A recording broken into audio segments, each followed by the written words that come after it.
The construction industry is one of the most highly litigated industries in the entire world. Between liens, change orders, project delays, it can all really turn into a big mess. But knowledge is power, and I've decided to share that power with any contractor who's willing to ask. You're now watching Ken's Construction Q&A. Hey everybody, this is attorney Kenneth Stevens from the law firm Stevens PLLC, and you're catching episode 5 of Ken's Construction Q&A.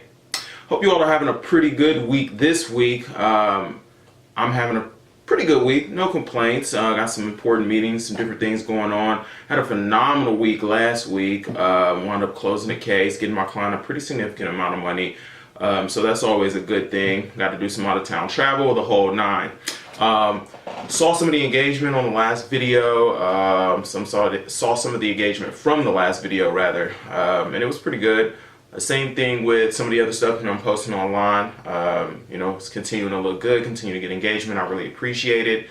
Make sure you all continue to like, continue to share, continue to engage with the content. Like I said, that's the only reason I'm doing it. That's the only thing that keeps me going. And make sure you continue to ask me questions, all right? Anyway, without any further ado, let's get into this thing. Chuck says, "Hey, I run an equipment leasing company in Houston. Some folks haven't paid for the equipment they leased on a project about a month and a half ago. Can I file a lien even though I'm not a sub or a general contractor?" Chuck, great question. So you want to know if somebody leases equipment from you for a project but doesn't pay for it, are you able to file a lien on that project? And the answer is absolutely. The Texas Property Code actually has a section that says persons entitled to lien. And under that section, it says if you provide labor or materials to a project, you're able to file a lien. Now I know what you're probably thinking, well, I didn't provide labor or materials, I provided equipment. However, under Chapter 53 of the Texas Property Code, the word materials is defined very broadly. It actually has a subsection, and I believe it's subsection B, that describes equipment. It references equipment in that subsection. So take a look at that and you should be good to go. Now, one thing you're going to need to keep in mind is you have to look at who leased the equipment from you. Was it a general contractor? Because then that makes you a first tier subcontractor. Is it a second tier subcontractor that leased the equipment? Know where you are on the totem pole, so to speak, so that you know your notice requirements and you know the filing deadline for your lien. All right. Martha says, "Ken, I did some drywall and paint work on a school and haven't been paid by the GC. I'm thinking about filing suit, but I think the GC is bankrupt. Can I just sue the owner?"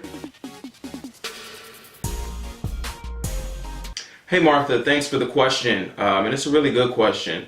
Unfortunately, to answer your question, I kind of have to start with a threshold question, and that is whether or not the project is public or private. Is it a public school or is it a private school? Because if it's a public school, it's going to be a completely different answer than if it's a private school. So what do I mean? Well, if it's a public school, the answer is you can sue them, but it's probably not going to end well for you. You probably won't be able to recover. And the reason is the government has sovereign immunity, which means that the government has the right to decide what causes of action they're going to let somebody sue them for, right?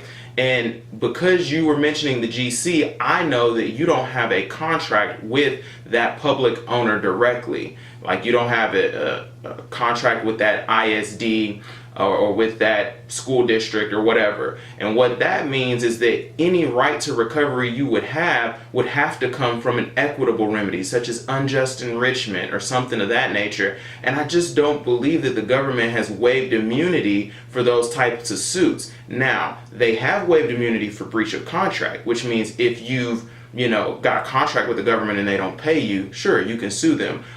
If you get injured, if somebody gets injured, the Texas Tort Claim Act allows them to sue under certain circumstances. You can sue the government. However, under theories of unjust enrichment or other equitable remedies, I just don't believe that the government has waived immunity for that. You can check me on that, but I'm pretty sure that's not the case. So if it's a public school, no. However, if it's a private school, and it doesn't have any government ties or anything like that, like a for-profit type of school, more than likely you can file suit against them, and you may have a right to recovery under some kind of equitable remedy. If there's no contract at all, but they've benefited from your labor, they've benefited from your materials, then yes, I would say go ahead and sue them and see what happens.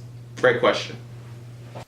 All right, y'all, and that's it for today. Episode 5 is in the books. I appreciate all the engagement, all the support, all the shares, all the likes. You all continue to distribute this to the construction community, continue to engage with one another. That's what makes me continue to make these videos. And make sure you keep asking questions. Until next time, happy building.